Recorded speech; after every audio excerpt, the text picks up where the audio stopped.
Hey everyone, welcome back to my channel again.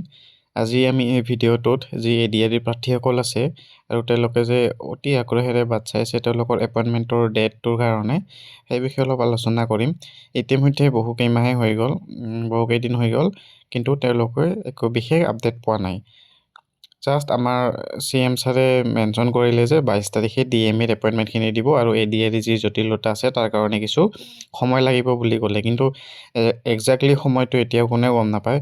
গতিকে সকলোৰে মনত এটা টেনশ্যন লাগি আছে, হতাশাত ভুগি আছে, চিন্তা হৈ আছে যে তেওঁলোকৰ এপইণ্টমেণ্ট ডেটটো কেতিয়া দিব। এতিয়া ডিচেম্বৰ মাহৰ ভিতৰতে দিয়াটো খুব সম্ভৱ নহয় যেন মোৰ ফিল হয়, আৰু তথাপি ডিচেম্বৰৰ শেষৰ পিনে দিব পাৰে। হয়তো 29, 30 এনেকুৱা তাৰিখতো দিব পাৰে, ডাঙৰ কথা নহয়। কিন্তু হয়তো জানুৱাৰীৰ প্ৰথম সপ্তাহমান পাব পাৰে এপইণ্টমেণ্টখিনি, আৰু মই আশা নকৰোঁ যে তাতকৈ বেছি পলম হওক বুলি, কাৰণ অতি ধৈৰ্য ধৰিছে প্ৰাৰ্থীসকলে। DMAৰ 22 তাৰিখে দি দিব, তেওঁলোকতো বাৰু আজৰি হ'ব। তেনেকৈ আমাৰ যি GT-BGT আছিল তেওঁলোকো বহুত ৱেইট কৰিব লগা হ'ল। মই নিজে GT-BGT প্ৰাৰ্থী আছিলোঁ, গতিকে তেনেকৈ বহুত ৱেইট কৰি ফাইনেলি দি দিছে। এতিয়ালৈকে মেক্সিমাম ডিষ্ট্ৰিক্টত স্কুল চিলেকশ্যন হোৱাই নাই, গতিকে মেক্সিমাম কেণ্ডিডেটে এতিয়াও জইন কৰিব পোৱাই নাই। ইপিনে ৰিজাল্ট দিছে আমাৰ জুলাইতে ৰিজাল্ট দিছিল, গতিকে জুলাইৰ পৰা ইমান দিন হৈ গ'ল, তেনেকৈয়ে চলি আছে। তেতিয়া এডিআৰইৰ তেনেকুৱা নহওক, সোনকালে হৈ যাওক কামখিনি, তাৰে আশা কৰোঁ। কাৰণ ওচৰ চুবুৰীয়া গাঁৱৰ মানুহে সোধে যে তুমিতো চাকৰি পালা, ইমান দিন কিয় যোৱা নাই, কিয় জইন কৰা নাই, ছুটীত আহিছা নেকি, এনেকৈ। আৰু কিছুমান জেগাতো ক'ব পাৰে যে আমাৰ যিহেতু গাঁৱত থাকোঁ, ক'ব পাৰে, নাজানিব পাৰে গোটেই খবৰবিলাক, আৰু কয় যে তোমাৰ চাকৰি গ'ল নেকি, তুমি এনেই কৈছা নেকি, এনেকুৱা কথাও কিছুমানে ক'ব পাৰে। গতিকে এতিয়া আপোনালোকৰ লগত উত্তৰ নাথাকে, কাৰণ এপইণ্টমেণ্টেই দিয়া নাই। এটা কথা সকলোকে কৈ থাকিব বাৰে ভাল নালাগে, তেনেকুৱা নিচিনা কণ্ডিশ্যন হৈছে। আৰু এতিয়া তাৰ লগতে এটা চিন্তা কি হৈছে কেণ্ডিডেটসকলৰ, যে ইলেকশ্যনৰ কোড অফ কণ্ডাক্ট লাগিলে এপইণ্টমেণ্ট দিব নোৱাৰিব নেকি। কোড অফ কণ্ডাক্ট লগাৰ পিছতো এপইণ্টমেণ্ট দিব নোৱাৰিব, কাৰণ BTR টেটত যি তেনেকুৱা হৈছিল, হঠাৎ কোড অফ কণ্ডাক্ট লাগি গৈছিল, তাৰ ফলত এপইণ্টমেণ্টখিনি পষ্টপন হৈ গৈছিল, এপইণ্টমেণ্ট দিব পৰা নাছিল। ৰিজাল্ট দিছিল যদিও এপইণ্টমেণ্ট দিয়া নাছিল। এতিয়া কোড অফ কণ্ডাক্ট মষ্ট প্ৰবাবলি ফেব্ৰুৱাৰীত লাগে, ইমান দেৰি নাযায় বাৰু। আপোনালোকৰ এপইণ্টমেণ্টখিনি তাৰ আগতেই দি দিব, কাৰণ কোড অফ কণ্ডাক্ট লগাৰ আগতে চৰকাৰে এপইণ্টমেণ্টখিনি দি লৈ আজৰি হ'ব। কাৰণ ইলেকশ্যনৰ পিছত এপইণ্টমেণ্ট দি তেওঁলোকৰ একো লাভ নহ'ব। আৰু ইমান যে পলম হৈ আছে অকল এটা কাৰণতেই, সেইটো হৈছে ইলেকশ্যন নহ'লে ইমান এনেকুৱা নহয়। আগৰ এডিআৰইটোত কি অতি সোনকালে হৈ গৈছিল, আগৰ 2021 টেটতো তেনেকুৱা হৈছিল, 4-5 দিনৰ ভিতৰত এপইণ্টমেণ্টৰ জইনিং হৈয়ে গৈছিল। কিন্তু এইবাৰ সকলো চেঞ্জ হৈছে কিহৰ কাৰণে, একমাত্ৰ আমাৰ নিৰ্বাচনৰ কাৰণে।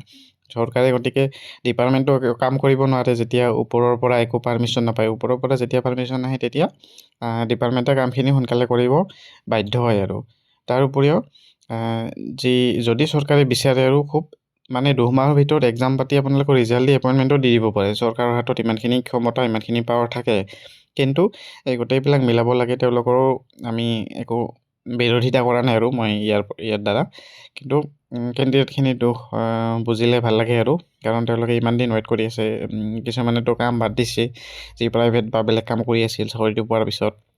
সেয়াই আৰু এতিয়া আমাৰ হাতত একো ৰাস্তা নাই, এতিয়া কি কৰিব। সেয়াই আৰু এই ডিচেম্বৰ মাহটো ষ্ট্ৰেছ যদিও হৈছে আপোনালোকৰ, এনজয় কৰিব চেষ্টা কৰক। আৰু চাকৰি জইন কৰাৰ পিছত এনেকুৱা সময় পায় নে নাই ঠিক নাই।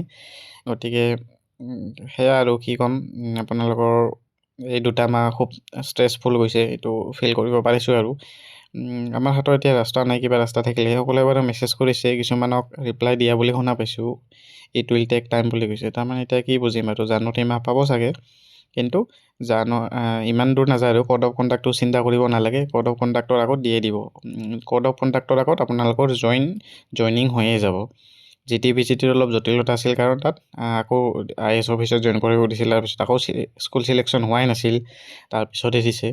গতিকে এডিআৰইত বাৰু সেইটো সমস্যা থাকিব নালাগে, খুব কম সময়ৰ ভিতৰত জইনিং হ'ব লাগে। গতিকে আৰু হতাশা হৈছে এইকেইদিন, একো ভালকৈ কামত মনোযোগ দিব পৰা নাই, কি কৰিব কি নকৰিব এনেকুৱা লাগি আছে। এইটো অবভিয়াছ কথা লাগিব চবৰে। সেয়াই আৰু আপোনালোকৰ কি ক'ম, আৰু বেষ্ট উইচেছ থাকিল, সোনকালে দিয়ক। আৰু খানাপাৰাত যাওক, খানাপাৰাতে সৰু সজাইতে হওক বা য'তে নহওক, য'তে মাতক, আৰু ভালে ভালে এই কামখিনি হৈ যাওক আৰু আপোনালোকৰ নতুন জীৱনৰ আৰম্ভণি হওক তাৰে কামনাৰে আজিৰ ভিডিঅ'টোৰ সমাপ্ত কৰিছোঁ। আপোনালোকৰ এতিয়া কি ফিলিং হৈ আছে আপোনালোকে কমেণ্টত এটা কমেণ্ট কৰি জনালে ভাল পাম আৰু পাৰিলে চেনেলটো ছাবস্ক্ৰাইব কৰি থ'ব। এইখিনি আছিল আজিলৈ। Thank U.